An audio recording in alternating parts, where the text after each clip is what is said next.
Hello everyone. In this video, we'll be going through a fairly recent paper produced by DeepMind called Improving Language Models by Retrieving from Trillions of Tokens. This paper was also released alongside a large language model called Gopher. Before we start this paper, it requires a bit of background on transformers and attention, and there'll be some links in the description below if you want to learn about them. With that being said, let's jump right into it. Normally, language models require a huge number of parameters to contain the information of documents within the parameters. Instead, the model introduced in this paper, Retro, aims to enhance existing language models by using document chunks from a large database. Using a 2 trillion token database, Retro has been able to create a model that has performance close to large language models such as GPT-3 and Jurassic 1 on the pile dataset while using 25 times fewer parameters. This has been made possible through 3 different components working together: a retrieval system based on frozen BERT embeddings, a differentiable encoder, and a chunked cross-attention mechanism. In addition, they have also showcased that by fine-tuning a pre-existing transformer with retrieval, they can achieve a performance close to retro models trained from scratch. Now, with that all being said, let's dive in to see whether this model is actually better than DeepMind's own Gopher model and see what exactly makes this model work so well. Before going into how Retro works, let's take a look at the problem that Retro is trying to solve, which is language modeling. What that means is basically, given a set of tokens, we want to predict the next token that would appear with some probability.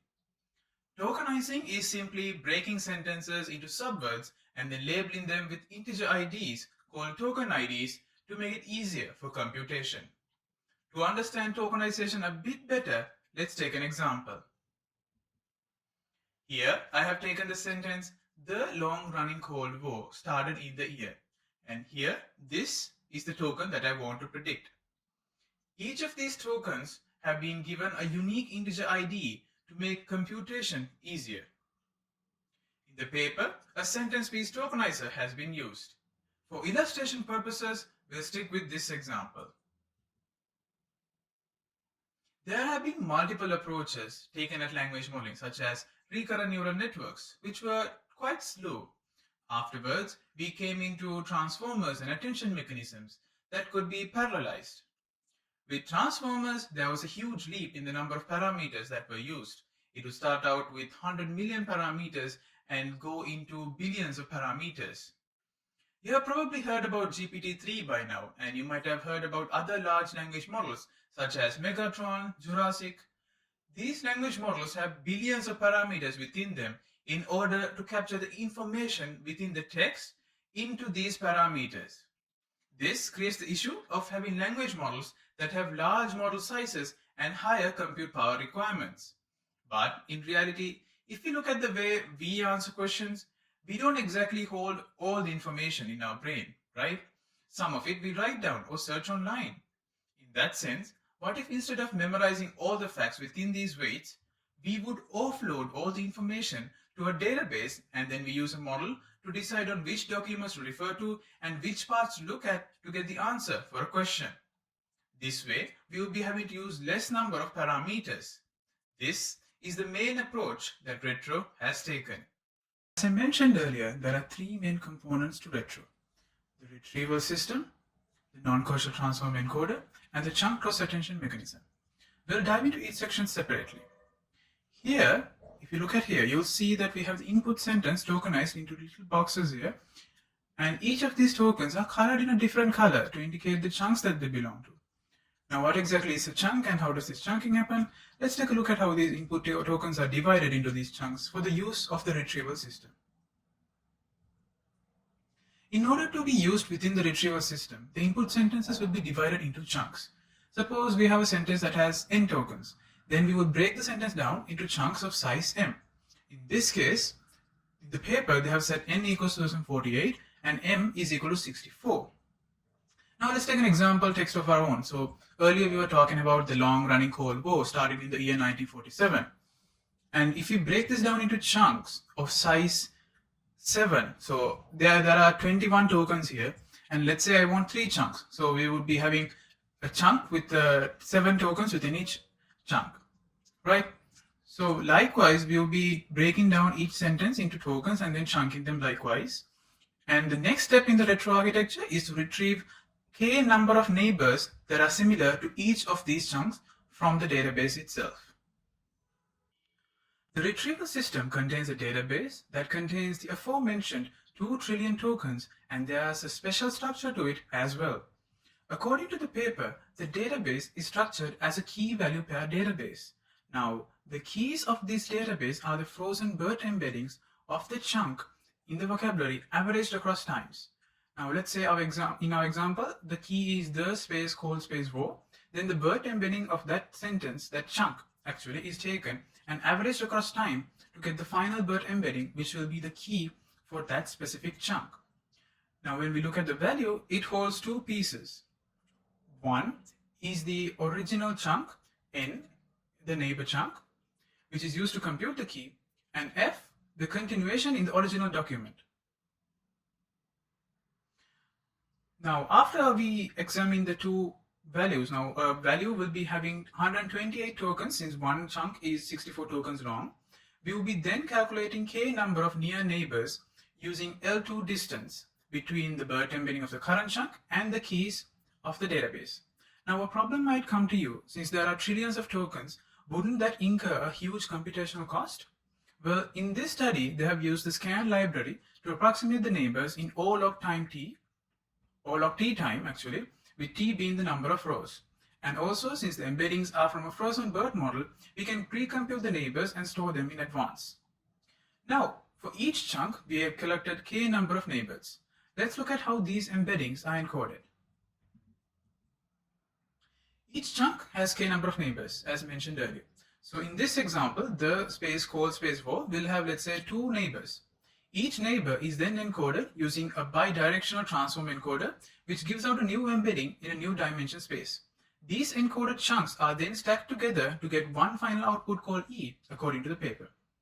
Let's take a look at the encoder layer from an algorithmic perspective. In this algorithm, we have 2 input arguments. Ret-cu, where u goes from 1 to L, and h. Here, h is the embedding of the sentence that we are given. In our case, the long-running Cold War started in the year.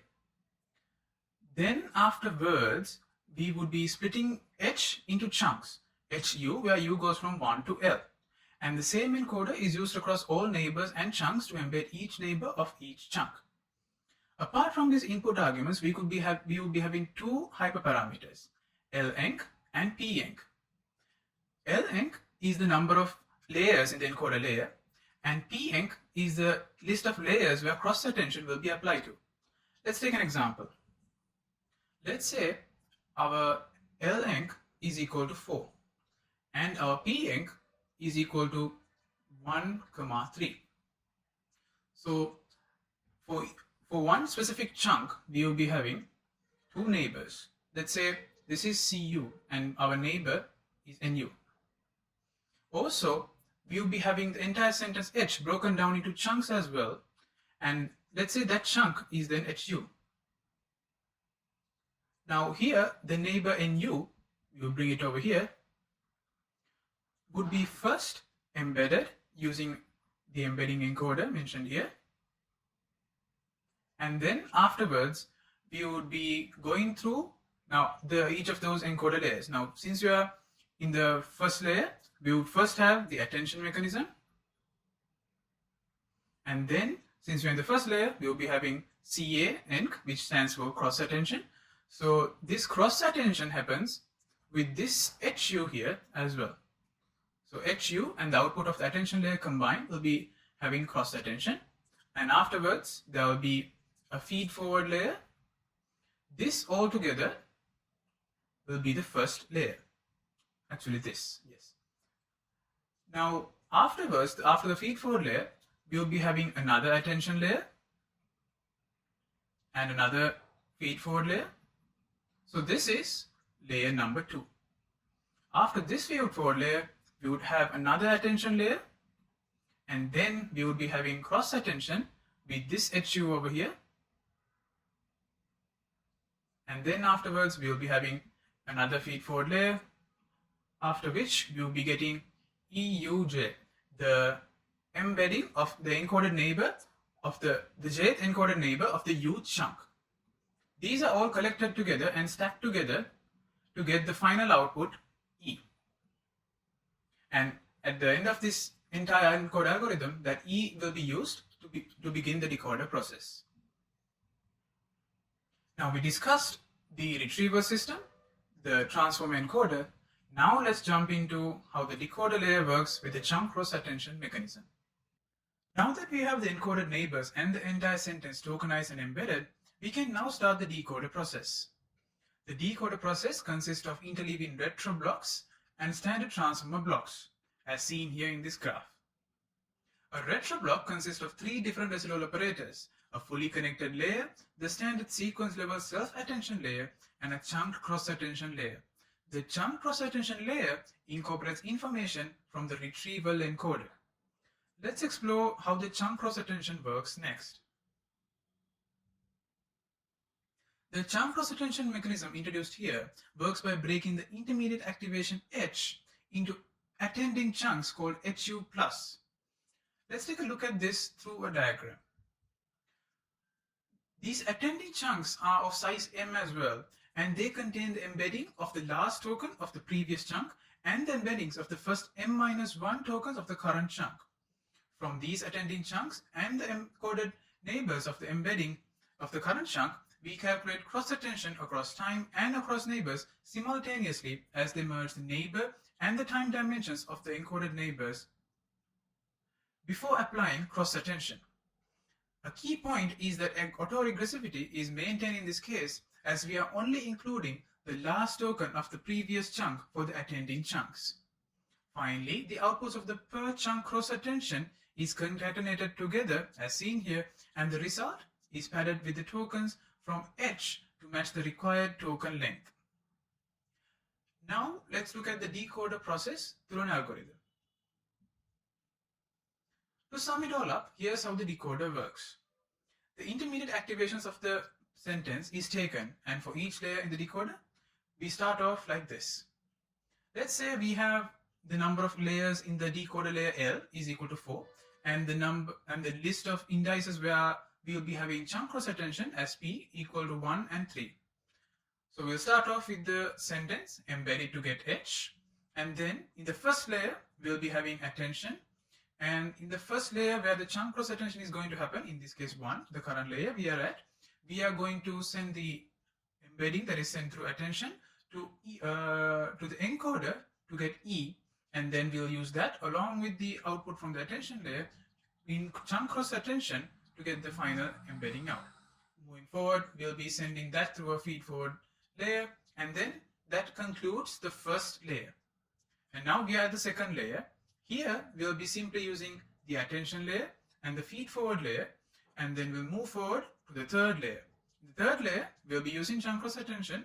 So we'll move forward with an attention layer, and when we want to use the chunk cross-attention, we use the encoded neighbors we calculated earlier, and we combine those together. Combine this since we use those as the argument for chunk cross-attention, and then we move forward to the feed-forward layer, and then that concludes the third layer. And then we come into the fourth and final layer, where we'll be having an attention layer, a feed-forward layer, and with that, afterwards, we'll be having a read operator, which will give out the next token that we want to predict. And that is how the entire decoder process works. And as mentioned earlier, the decoder process has transformer blocks interleaved in between of them. And there are some changes that have been made to the original transformer block. Let's take a look at those changes. The transformer block has been changed to have a layer norm instead of RMS norm, and they've also used relative position encodings. In addition, as baselines, they have trained retrieval-free transformers with 132 million, 360 million, 1.3 billion, and 7 billion parameters. In addition, all of the retrieval models use the same size encoder for the retrieval data with D' equals 896 and 2 layers. In addition, for our smallest model, they have used CCA in 6, 9, and 12. In our case, we had used it in 1 and 3, which was a demonstration example. but in this case, in the actual smallest model they have used, they have applied chunk cross attention in layers 6, 9, and 12. Now that we have understood how the encoder and the decoder works, let's take a look at how inference works. When it comes to inference, at the end of the chunk CU, the scanning library is used to retrieve the neighbors of that chunk based on the BERT embedding of that chunk. The encoded neighbors are then used to condition the generation of the next chunk CU plus 1.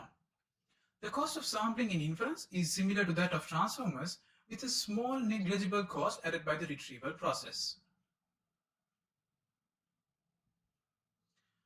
Recent papers have discussed the dangers of language models, which are caused by models' ability to memorize training data, their tendency of applying inherent biases in the training data, and their ability to generate toxic language. Retrieval models, on that hand, resolve these issues through differential privacy training, where they would guarantee that no private information is stored in the model weights. In addition, in terms of the high training cost, to update a retrieval model, it may be sufficient to update the retrieval database itself. When it comes to the issue of memorizing training data, the authors of this paper have tried to resolve this by introducing a new metric that can quantify the dataset leakage. To address the issues of dataset leakage, a metric to quantify the effect of dataset leakage has been introduced, and this metric is what has been used to showcase the performance of the retro model compared to other models, along with other metrics such as perplexity and accuracy. This metric works by considering for each evaluation chunk C the 10 closest neighbors in the training data and then computing the longest token substring common to both the evaluation chunk and its neighbors. This gives us a number between 0 and m, and if we take the ratio RC, which is equal to S divided by m, we will get a value between 0 where the chunk is never seen to 1 where the chunk is entirely seen. Afterwards, we define a parameter called alpha, such that we would get the chunks that have an RC value less than or equal to alpha, and then we define the metric bits per byte of the model with the parameter alpha, such that we will be taking the ratio between the log likelihood of each chunk C and the number of bytes it encodes. And based on that, we get for a given alpha value the bits per byte value of the given model on the evaluation set. And also it gives us the bits per byte on the set of chunks that overlap less than alpha percentage with the training chunk. A lower alpha value gives an indication of how well the model performs on chunks that are entirely new. We have arrived at the results section. Let's take a look at how the retro model has worked alongside the Gopher model and the Jurassic 1 model on these datasets. And as it can be seen clearly here, the retro model has outperformed the Gopher model and the Jurassic model on these datasets. However, if you consider these datasets, the retro model has underperformed the Gopher and the Jurassic 1 model on datasets such as Open Subtitles, Archive, NIH Explorer, Ubuntu IRC.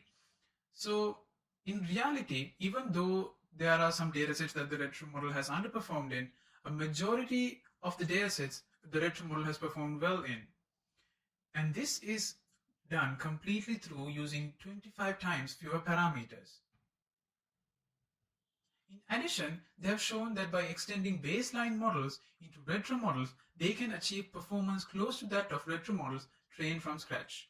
And if you look here, you can see that the performance of retro trained from scratch can be achieved by using a retro fine-tuned model, which is quite close to that of the retro model trained from scratch. Here, they have showcased a sample output from retro, and as seen here, when retro retrieval is turned on, the outputs are more consistent around the topic, while on the other hand, when retro is turned off, the outputs tend to sway between different topics. For example, beavers are interesting animals that live near rivers. They build, when retrieval is turned on, their houses called beaver dams in the riverbeds. They also live on land. Beavers use their strong teeth and strong jaws, and etc. and etc. But if retrieval was turned off, if the retro feature was turned off, they build dams to create ponds. Frogs are amphibians, so they can live in both land and water. They have great camouflage to hide from predators. So as you can see here, in conclusion, the retro model is capable of generating sentences that are more consistent around the topic, while on the other hand, the sentences would stray quite a lot if retro feature was turned off. We have come to the end of our paper reading session. In this paper, we discussed about Retro, a retrieval enhanced autoregressive language model, which uses a chunked cross-attention module to incorporate the retrieved text. It has been also shown that retrieving based on a pre-trained frozen bird model works at scale, removing the need for training and updating a retrieval network. Also, it has been shown that the retro model is able to gain close performance to large language models on a variety of datasets while using 25 times fewer parameters. In addition, they proposed an evaluation metric that addresses the problem of test set leakage, which is relevant to all language models. All in all, Retro is a model that has a lot of potential in the domain of language modeling. Thank you everyone for sticking around till the end of this video. If there are any questions, you can post them in the comment section as well. We'll be posting more videos in the future, so stay tuned.